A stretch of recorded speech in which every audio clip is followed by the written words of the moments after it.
Bienvenue à l'émission La Bible à 100%, la Bible à 100%, une émission qui commence avec la Bible à 100%, une émission qui continue avec la Bible. La thématique d'aujourd'hui sera intitulée Les 6 enlèvements à travers la Bible.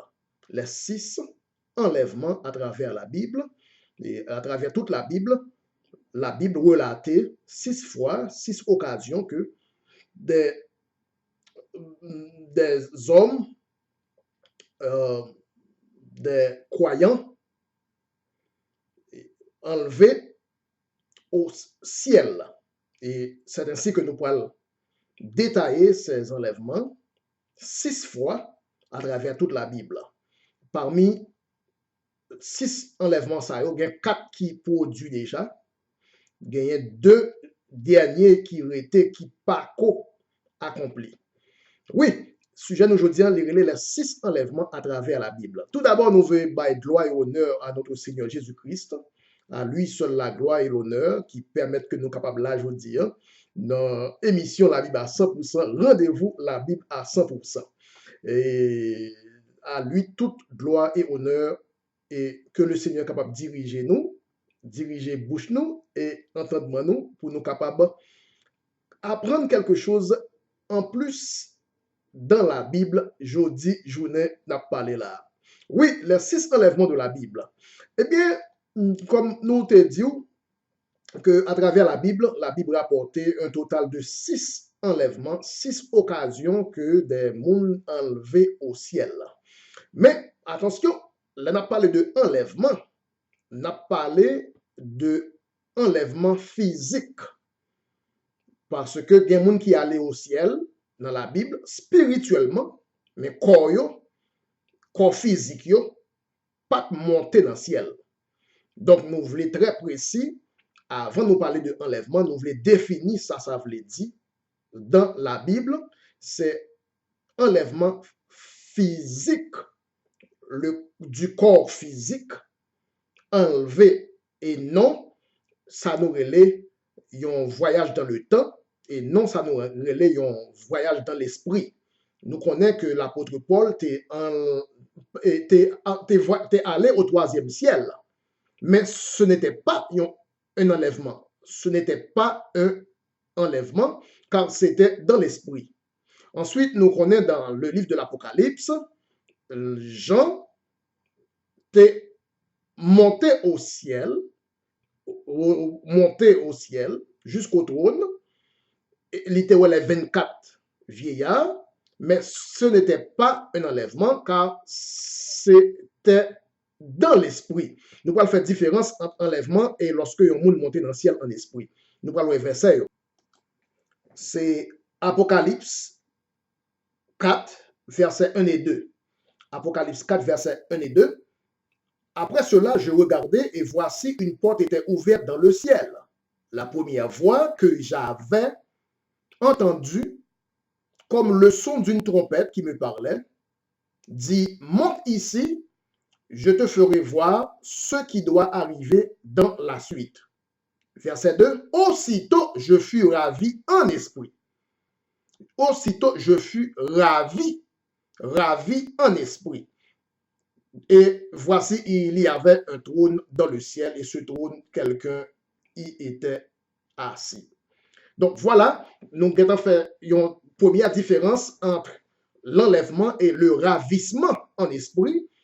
En pile prophète dans la Bible a été monté dans le ciel en esprit, mais ce qui est totalement différent de l'enlèvement, car toutes les fois que la Bible parlait de enlèvement, n'a pas parlé ça, il y a un rapport avec physique, le corps physique, pas seulement un ravissement de l'esprit.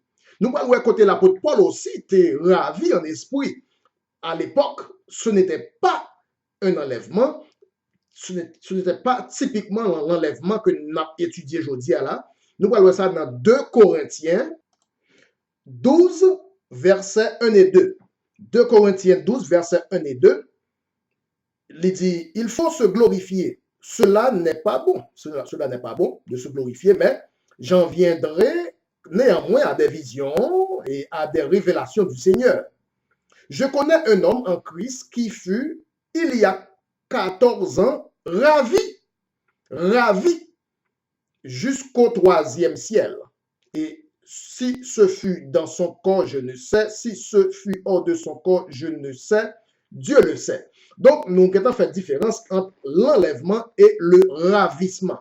Il y a un monde capable de monter dans le ciel en esprit, ça n'a pas aucun rapport avec l'enlèvement. Mais Paul, bien expliqué, il dit ravi jusqu'au troisième ciel.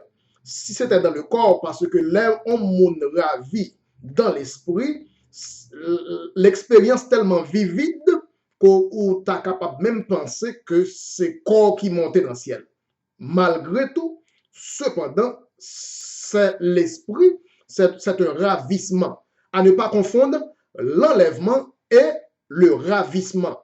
L'enlèvement, c'est quelque chose du corps physique, en rapport avec le corps physique. Cependant, ravir en esprit, quelqu'un peut monter au ciel, aller au ciel, parler à Dieu au ciel, mais dans l'esprit, c'est ce que la Bible appelle ravissement. Ravi en esprit.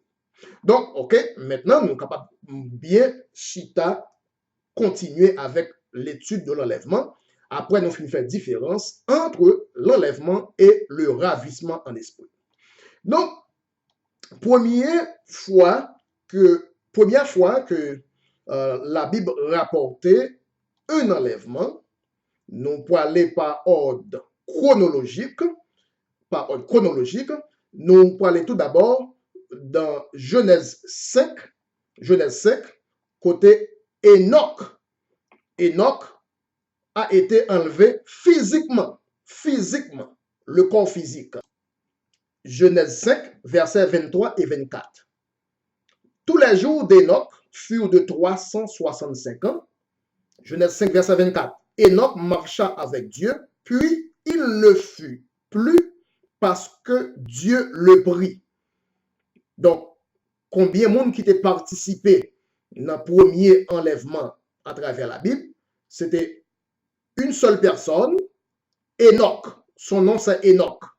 Et pour confirmer dans les Écritures, nous allons lire Hébreux 11, verset 5, qui va dire la même chose. Hébreux 11, verset 5, c'est par la foi qu'Enoch fut enlevé. Enoch fut enlevé par la foi pour qu'il ne vit point la mort. Cela veut dire, Enoch n'a pas vu la mort. Il est monté sans pour autant voir la mort.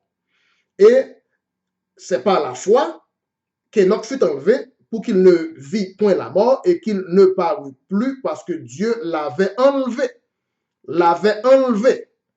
Car avant son enlèvement, il avait reçu le témoignage qu'il était agréable à Dieu.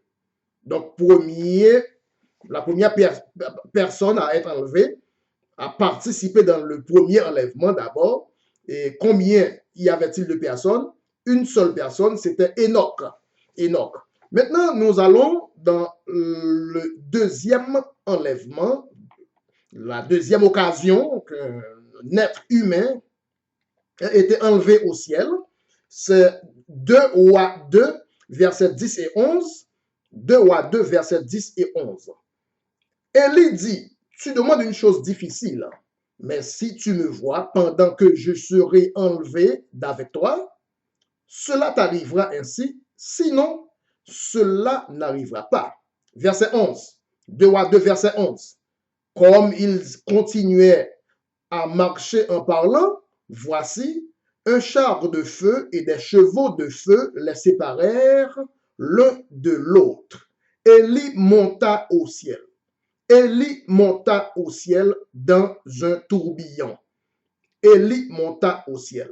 Donc, combien de personnes qui ont participé dans le deuxième enlèvement? Une seule personne. Maintenant, nous allons traverser dans le troisième enlèvement. Troisième enlèvement, c'est Jean 20, le verset 17. Jean 20, verset 17. Jésus lui dit, ne me touche pas, car je ne suis pas encore monté vers mon Père. mais va trouver mes frères et dis-leur que je monte vers mon Père et votre Père, vers mon Dieu et votre Dieu. Donc, troisième fois que yon moun te monté dans le ciel, enlevé physique, c'était Jésus après avoir été ressuscité. Le même jour de sa résurrection, Jésus a été enlevé au ciel. Un enlèvement physique, pas seulement ravi en esprit.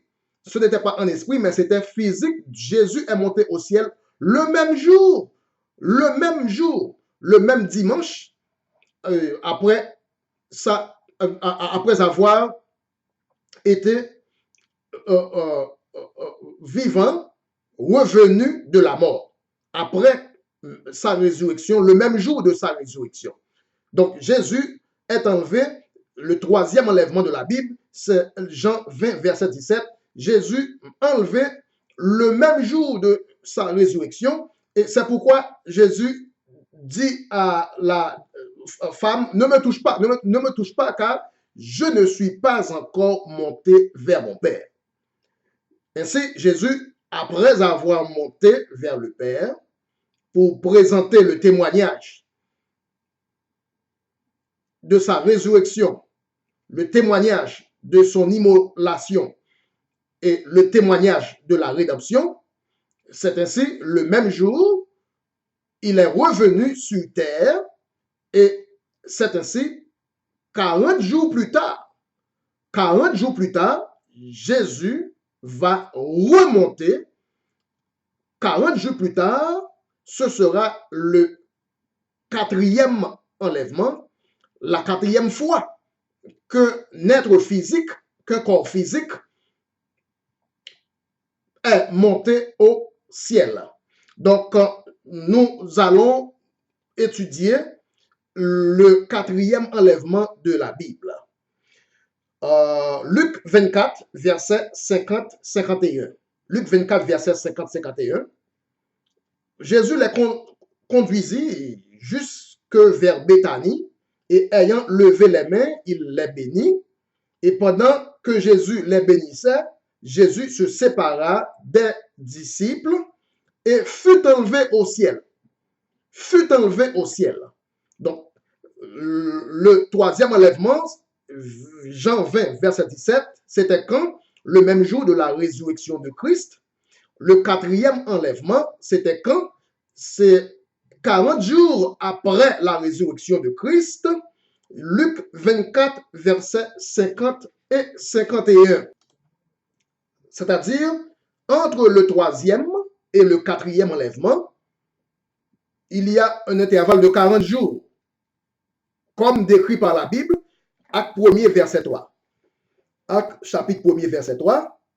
Après qu'il eut souffert, il leur apparut vivant et leur en donna plusieurs preuves, se montrant à eux pendant 40 jours. Se montrant à eux pendant combien de temps? Pendant 40 jours. Et parlant des choses qui concernent le royaume de Dieu. Donc, nous capables que gagner 4 enlèvements qui passaient déjà, 4 enlèvements qui accomplis déjà, mais la Bible rapportait, prophétisait, annonçait un total de 6 enlèvements, 6 occasions côté des mouns enlevés. Donc, nous avons accompli 4 enlèvements, gagné 2 autres enlèvements qui étaient qui pas accomplis. 2 enlèvements qui pas accomplis. Donc, nous arrivons dans le quatrième enlèvement, déjà accompli, jusqu'au quatrième enlèvement. Il nous reste le 5e enlèvement qui n'est pas encore accompli. Ensuite, le 6e enlèvement qui non plus n'est pas encore accompli.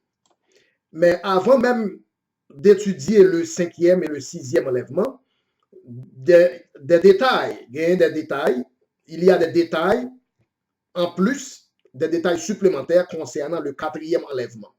Cela veut dire, le premier enlèvement, combien de personnes qui t'a participé dans le premier enlèvement? Une seule personne, c'était Enoch.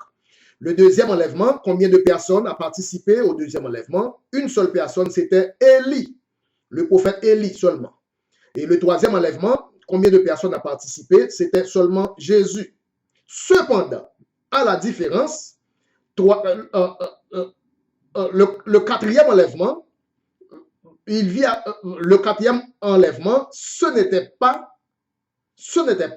l'enlèvement d'une seule personne. Le quatrième enlèvement est différent des trois premiers parce que lors du quatrième enlèvement, Jésus n'était pas le seul à être enlevé au moment du quatrième enlèvement. Oui, Jésus est enlevé une première fois, le même jour de sa résurrection, c'est le troisième enlèvement. Mais 40 jours plus tard, Jésus va encore être enlevé, mais cette fois-ci, pas pour son compte, mais accosté, accompagné d'un groupe de personnes, comme cela est annoncé et détaillé dans la Bible. Maintenant, la question, qui sont ceux-là? Qui sont ceux-là qui ont été enlevés avec Jésus lors du quatrième enlèvement?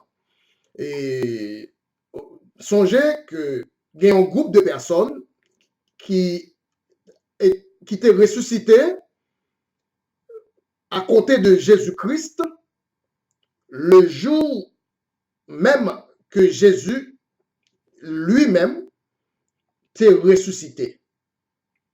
Et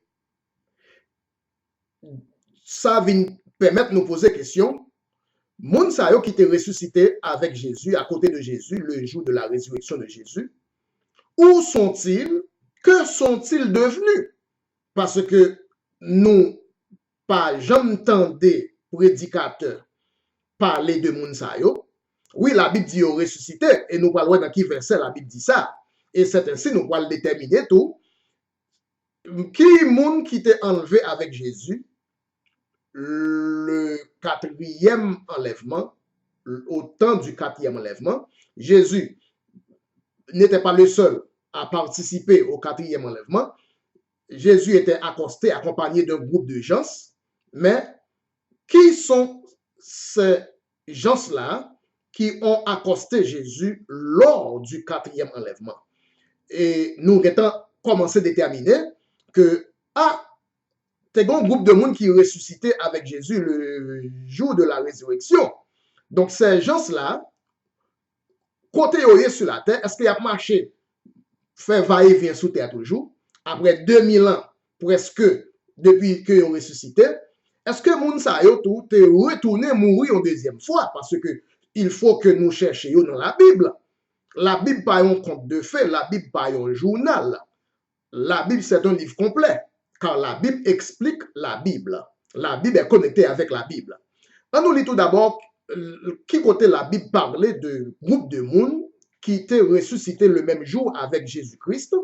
C'est dans le livre de Matthieu, chapitre 27. Matthieu, chapitre 27, le verset 50 à 53. Le verset 50 à 53. Jésus poussa de nouveau un grand cri et rendit l'esprit.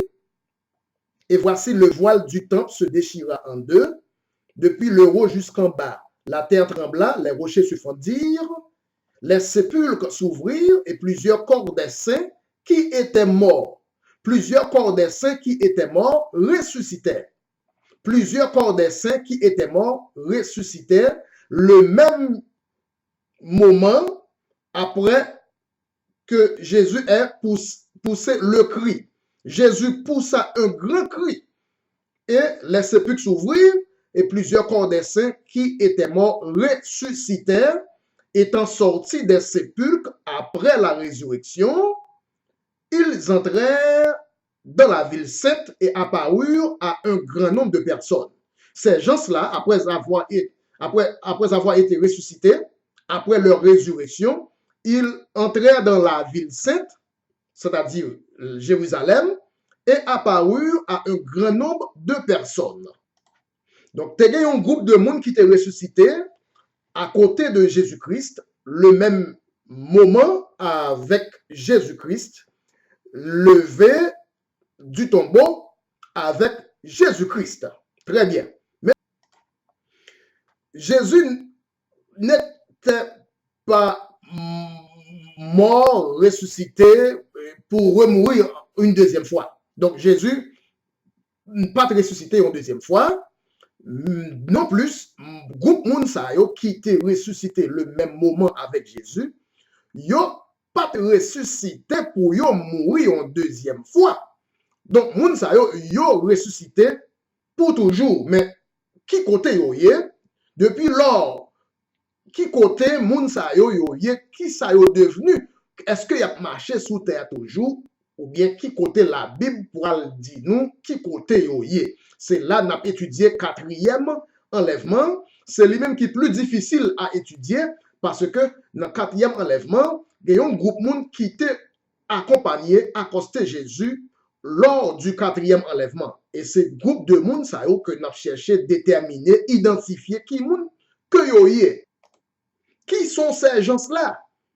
Ces gens qui sont enlevés avec Jésus lors du quatrième enlèvement. Et c'est ainsi que nous commencer à découvrir, identifier que il y a un groupe de saints de l'Ancien Testament qui, le jour de la résurrection de Christ, ils ont même tout été ressuscité le même jour avec Jésus. Ainsi, tout le monde d'accord que dans un groupe de monde qui ressuscité le même jour avec Jésus, mais n'a cherché connaître où sont ces gens, qui côté ils ont fait. Est-ce que yo sur la terre ou bien est-ce que yo retourné mourir encore? Donc, on est capable de dire, bon, oui, est-ce que pas bien l'autre passage de la Bible qui parlait de groupe moun sa yo qui ressuscitait le même jour avec Jésus? Oui. Nous allons lire l'autre passage concernant prophétie sur un groupe moun qui te gagne pour ressusciter le même jour avec Jésus. Qui compte qui dit ça? C'est Jean chapitre 5, le verset 25. Jean 5, verset 25, il dit, en vérité, je vous le dis, l'heure vient et elle est déjà venue. Jésus a parlé, Jésus a prophétisé en deux. Il dit, yon l'heure a venu, mais il dit, l'heure ça a déjà venu. L'heure est déjà venue où les morts entendront la voix du Fils de l'homme et ceux qui l'auront entendu vivront. Jean 5, verset 25, c'est là, en droit côté, la Bible prophétisait que dans l'époque Jésus t'a vivre là, lors de son ministère, il était prophétisé dans le même moment la vivre là, il y a un groupe de monde qui t'a gagné pour ressusciter. Comme, qui côté il dit ça? Dans Jean 5, verset 25, il dit, l'heure vient, c'est pourquoi l'heure vient, c'est dans le futur. Mais elle est déjà venue au présent. Jésus a parlé au présent que pas trop longtemps, pas dans le futur lointain, mais l'heure déjà arrivée. L'heure est déjà venue où les morts entendront la voix du Fils de l'homme. Et chose dite, chose faite, pas trop longtemps après ça, jour Jésus ressuscité, nous les corps des saints, plusieurs corps des saints de l'Ancien Testament ressuscités avec Jésus pour accomplir prophétie qui te dit, l'heure a déjà arrivé, l'heure est déjà venue où les morts entendront la voix du Christ, du Fils de l'homme. Et ceux qui l'auront entendu, à proprement parler, il n'est pas dit tout le monde attendait, mais seulement ceux qui l'auront entendu. Pas tous les morts, mais ceux qui l'auront entendu vivront. C'est-à-dire, sélectivement, il y avait une résurrection sélective seulement à ceux qui l'auront, ou bien à ceux qui l'ont entendu à l'époque. C'était une résurrection sélective. Cela est tout à fait contraire à la résurrection générale. À la résurrection générale, tous les morts entendront la voix du Fils de l'homme. Mais cependant, dans Jean 5, verset 25, seulement ceux qui l'auront entendu vivront.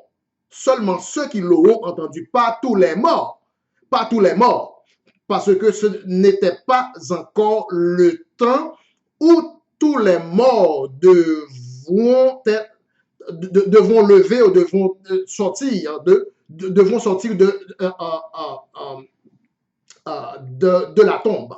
Mais la Bible a parlé d'une résurrection sélective. L'heure vient et l'heure est déjà venue. Cela veut dire à l'époque même de Jésus, au présent, l'heure où les morts devraient entendre la voix du Fils de l'homme, c'était une première fois, c'est-à-dire une première manifestation d'une résurrection au temps de Jésus-Christ. Jésus dit, l'heure est déjà venue, au présent, au temps même de Jésus-Christ, et tout de suite après, Jésus est revenu des morts et plusieurs corps des saints, pas tous les corps, mais plusieurs corps des saints. Maintenant, pourquoi la Bible ne dit pas tous les corps des saints qui étaient morts? Ou à songer que ce n'est pas tous saints qui étaient morts dans l'Ancien Testament. Enoch et Élie, c'était des saints, mais leurs corps n'ont pas connu la mort. Ouais, la Bible, c'est un livre de précision. La Bible pas dit tous les corps des saints, mais plusieurs corps des saints qui étaient morts. Au lieu de dire tous les corps des saints qui étaient morts, et si la Bible te dit tous les corps des saints qui étaient morts, là, on t'a dit que Élie et Enoch étaient morts. Mais pour préciser, la Bible dit plusieurs. Matthieu 27, le verset 52. Les sépulcres s'ouvrirent et plusieurs corps des saints. Les sépulcres s'ouvrirent, plusieurs corps des saints. Pas tous les corps des saints qui étaient morts, car il y avait des saints dans la Bible de l'Ancien Testament qui n'ont pas connu la mort. Enoch et Élie n'ont pas eu la chance de connaître la mort. Voilà pourquoi, dans Matthieu 27, le verset 52, la Bible dit de préférence plusieurs corps des saints qui étaient morts, au lieu de dire tous les corps des saints qui étaient morts. Donc, à l'exception d'Enoch et Élie, les saints qui étaient morts dans l'Ancien Testament, à commencer d'Abel, le premier à trouver la mort, à passer par Adam, par Ève, par Noé, par Abraham, jusqu'à Jean-Baptiste, d'Abel à Jean-Baptiste, les saints de l'Ancien Testament, les corps des saints qui étaient morts dans l'Ancien Testament, eh bien, ressuscitèrent le jour même de la résurrection de Jésus-Christ. Pendant 4000 ans, les saints de l'Ancien Testament, à commencer d'Abel, le premier à trouver la mort, ensuite Adam a trouvé la mort, ensuite Ève a trouvé la mort, ensuite Métouchéla a trouvé la mort, ensuite Noé, Abraham, jusqu'en dernier lieu, jusqu'à Jean-Baptiste, d'Abel à Jean-Baptiste, 4000 ans, après 4000 ans, les saints de l'Ancien Testament qui étaient morts ressuscitèrent le même jour avec le Seigneur Jésus-Christ. Mais la Bible dit plusieurs corps des saints qui étaient morts parce que la Bible ne pouvait pas dire tous les corps des saints parce que Élie et Enoch n'ont pas eu la chance de trouver la mort. C'est pourquoi la Bible dit plusieurs corps des saints qui étaient morts. Plusieurs corps des saints qui étaient morts concernant tous les saints de l'Ancien Testament n'ont pas eu la chance de trouver la mort car ces deux-là, Enoch et Élie, n'ont pas trouvé la mort. D'accord. Maintenant, ces gens-là, Abel est déjà ressuscité jusqu'à Jean-Baptiste, ressuscité le jour de la résurrection de Jésus-Christ. Mais où sont ces gens depuis lors? Où sont ces gens depuis presque 2000 ans qu'ils sont sortis de la tombe? C'est ainsi, nous allons dans la Bible pour les repérer et pour trouver la connexion biblique. Où sont ces gens-là? Somme 24, versets 7 à 10. Somme, chapitre 24, le verset 7 à 10. Oui, le sujet d'aujourd'hui s'intitule les 6 enlèvements dans la Bible, ou bien les 6 enlèvements à travers toute la Bible. Nous sommes en train d'étudier le 4e enlèvement, et des gens qui sont enlevés avec Jésus-Christ, montés dans le ciel avec Jésus-Christ, lors du 4e enlèvement, 40 jours après la résurrection de Jésus-Christ. Mais où sont ces gens?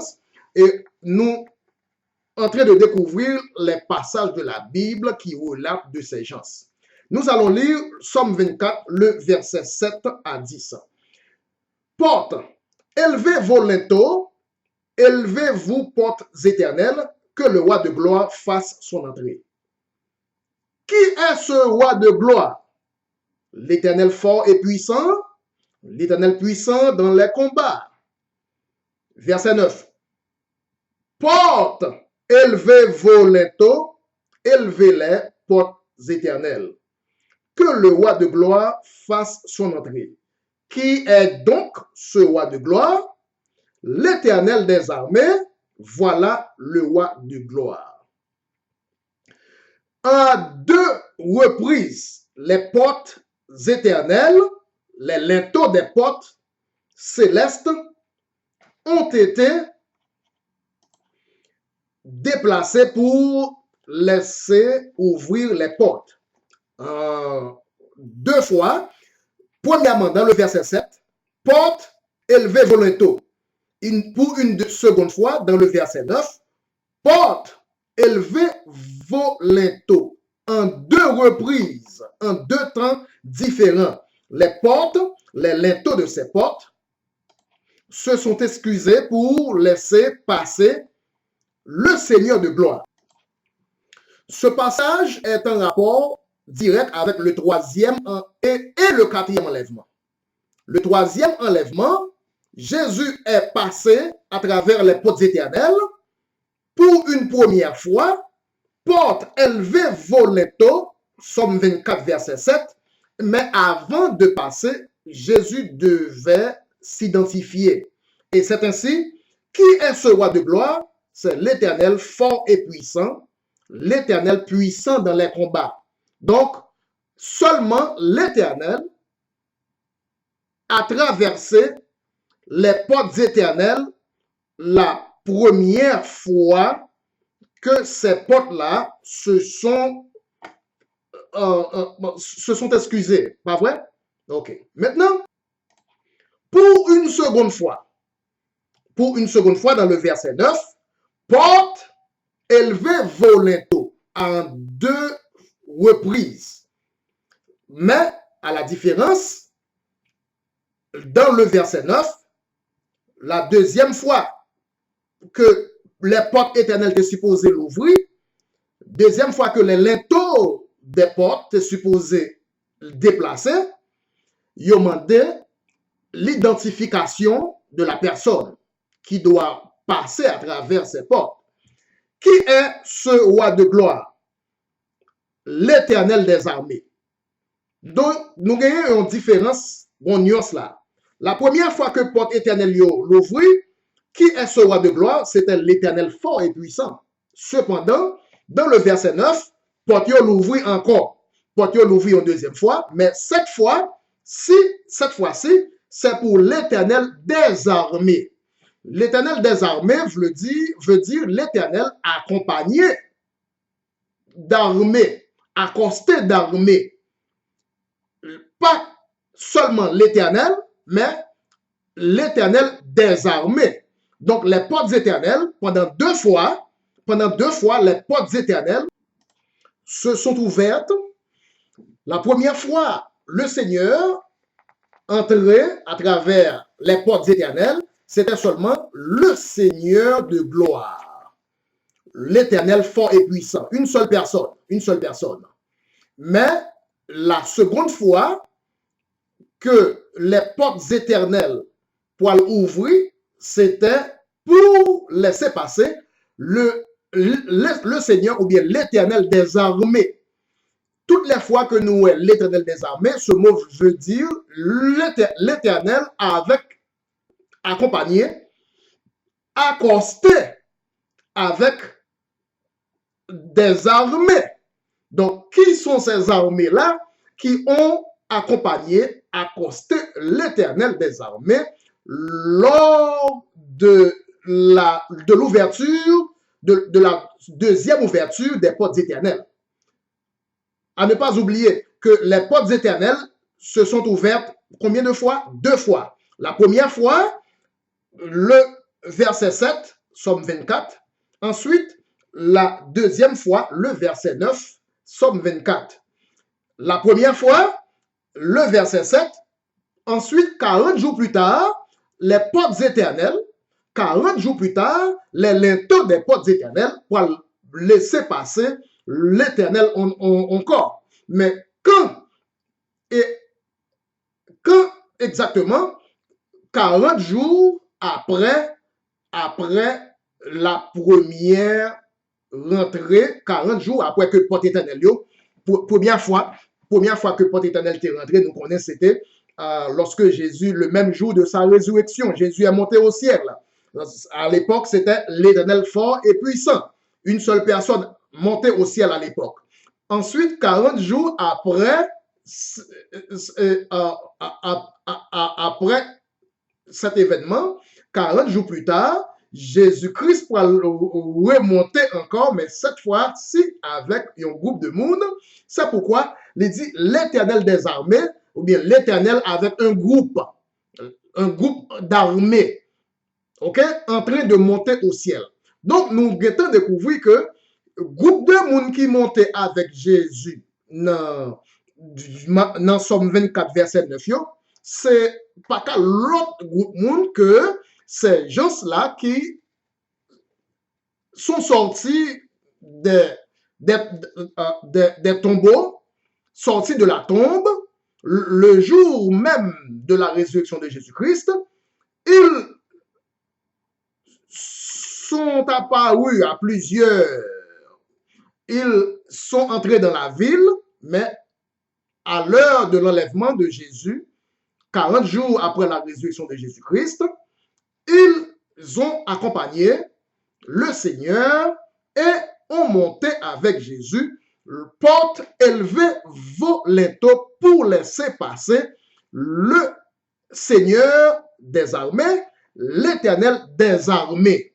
Donc, dans la Bible, tous les yotas ont leur sens.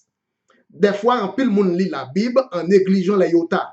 Nous, 2 fois que les portes éternelles l'ouvrirent. Une première fois, il dit l'Éternel fort et puissant.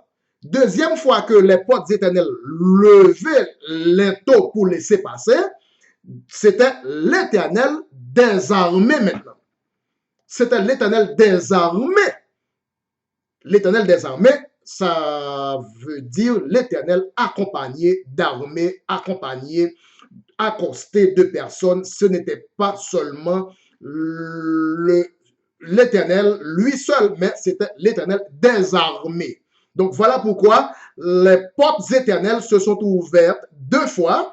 Une première fois à laisser passer le Seigneur, le jour même de la résurrection du Seigneur, et une deuxième fois maintenant, les portes éternelles ont laissé passer le Seigneur des armées, c'est-à-dire le Seigneur accosté, accompagné d'armées. En montant, il s'est accompagné d'armées au pluriel, c'est-à-dire de plusieurs personnes, ok, pas seulement pour son compte. Maintenant, c'est le 4e enlèvement, pas vrai?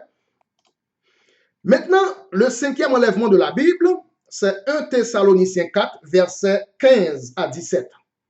1 Thessaloniciens 4, verset 15 à 17. Voici en effet ce que nous vous déclarons d'après la parole du Seigneur. Nous les vivants, restés pour l'avènement du Seigneur, nous ne devancerons pas ceux qui sont morts, car le Seigneur lui-même a un signal donné à la voix d'un archange, au son de la trompette de Dieu, descendra du ciel. Les morts en Christ ressusciteront premièrement. Ensuite, nous les vivants qui serons restés, nous serons tous enlevés. Nous serons tous enlevés. Nous serons tous enlevés. Oui, le sujet d'aujourd'hui s'intitule Les 6 enlèvements ou bien à travers la Bible. Maintenant, nous sommes en train d'étudier le 5e enlèvement, l'enlèvement numéro 5, 1 Thessaloniciens 4, verset 17. Nous serons tous enlevés avec les morts ressuscités sur les nuées à la rencontre du Seigneur dans les airs. Ainsi, nous serons toujours avec le Seigneur. 5e, l'enlèvement numéro 5. Maintenant, c'est le temps de traverser à l'enlèvement numéro 6. Il y a en tout 6 enlèvements dans la Bible, 4 déjà accomplis. Numéro 5 et numéro 6 là, les deux derniers ne pas encore matérialisés dans le temps. Maintenant, nous allons passer au 6e enlèvement. 6e enlèvement, c'est Apocalypse 11. 6e et dernier enlèvement, relaté par la Bible, c'est Apocalypse 11, le verset 3 jusqu'au verset 12. Apocalypse 11, verset 3 et 12. Je donnerai à mes 2 témoins le pouvoir de prophétiser, revêtus de sac pendant 1260 jours. Quand ils auront achevé leur témoignage, la bête qui monte de l'abîme leur fera la guerre, les vaincra et les tuera. Et leurs cadavres seront sur la place de la grande ville, appelée dans un sens spirituel, Sodome et Égypte, là même où leur Seigneur a été crucifié. Des hommes d'entre les peuples, les tribus, les langues, les nations verront leurs cadavres pendant 3 jours et demi, et ils ne permettront pas que leurs cadavres soient mis dans un sépulcre.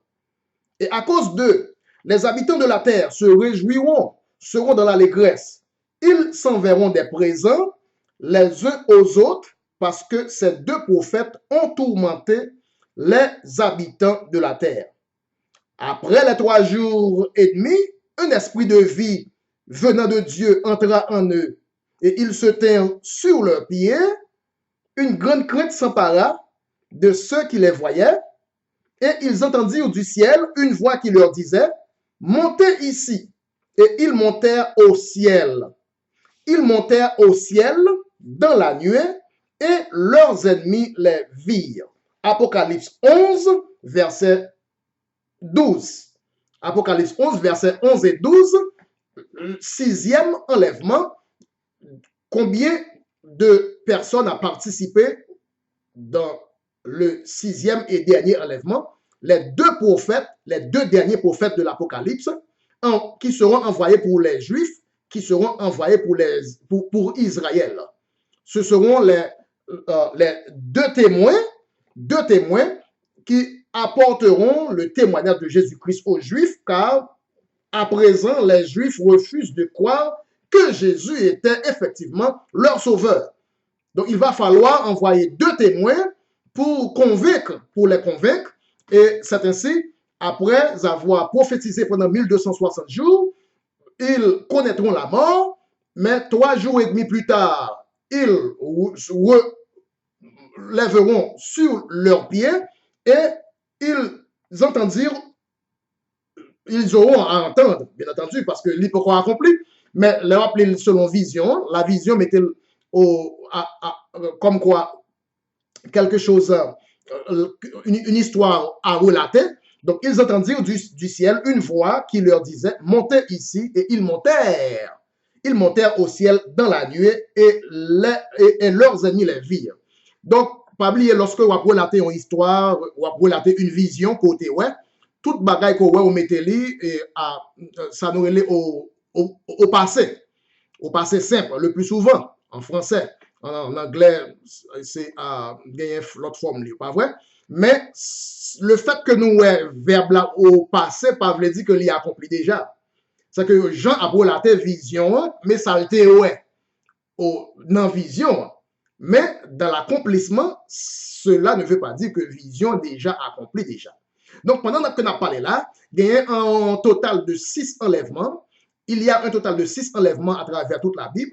4 déjà accomplis. 4 enlèvements déjà accomplis. Maintenant, il y a 2 autres à venir. Les 2 derniers enlèvements, ce sera l'enlèvement de l'église de l'olivier sauvage. L'olivier sauvage. Et tout de suite après l'enlèvement de l'olivier sauvage, 2 prophètes vont venir pour convaincre l'olivier franc, pour convaincre les juifs, pour renouer l'olivier franc dans l'olivier, sur le tronc de l'olivier, c'est-à-dire les juifs doivent revenir et pour se ressouder au tronc de l'olivier. L'olivier franc, après le départ, après l'enlèvement de l'olivier sauvage, deux prophètes viendront pour ressouder les Juifs avec Jésus-Christ, pour les convaincre que Jésus était effectivement leur sauveur. Et c'est ainsi, après avoir témoigné de Jésus-Christ, ces 2 prophètes seront tués, puis quelques jours après, 3 jours et demi après, ressuscités et ensuite enlevés au ciel. D'où les 6 enlèvements, 6 occasions, côté, ou bien par lesquelles l'enlèvement, un enlèvement, des gens, ou bien un être humain quelconque, a été enlevé au ciel physiquement. Et pas oublier que il y a une différence entre enlèvement avec ravissement. Enlèvement veut dire un monde qui montait dans le ciel avec corps physique, maman la papa te bal sous terre. Corps capable de venir point immortalité quelque part, très bien. Mais de toute façon, pour être enlevé, il faut que ce corps physique né d'une femme, physiquement d'une femme, enlevé au ciel. Autrement, il y a d'autres instances dans la Bible, côté des mondes qui montaient dans le ciel, mais c'était seulement en esprit, pas dans le corps physique, mais c'était seulement en esprit. La Bible parlait ça enlèvement, la Bible parlait ravissement, ravi en esprit. Côté 2 Corinthiens 12, verset 2, Paul dit que il était ravi jusqu'au 3e ciel. Et nous te voyons aussi dans Apocalypse 4, verset 1 et 2, Jean a été ravi en esprit, ce qui est totalement différent de l'enlèvement. Car l'enlèvement doit nécessairement inclure le corps physique, le corps né d'une femme, né de la maternité, le corps physique sur terre doit nécessairement monter au ciel. C'est ainsi la Bible catégorisée le terme enlèvement. Oui, c'est la fin de cette émission, la Bible à 100%. Le sujet d'aujourd'hui, c'était les 6 enlèvements dans la Bible, ou bien à travers toute la Bible. Ou tu as écouté la Bible à 100%, auditionner l'autre sujet nous gagnons pour capable joindre, pas oublier pour capable enregistrer, abonner avec l'émission ça, la Bible à 100%. Ou après, un bouton à gauche de l'écran, en bas, qui marque subscribe, ou bien qui marque abonner en français. Cliquez sur lui pour capable abonner à channel émission ça, toutes les fois que nous gagnons des études en profondeur sur la Bible, car la Bible à 100%, c'est seule émission qui explique la Bible par la Bible. Nous disons, bon Dieu merci pour le moment ça nous est passé ensemble. Nous disons toutes, nous remettons toutes. C'était avec Frère Bruno, la Bible à 100%. À bientôt et à tantôt. Bye bye.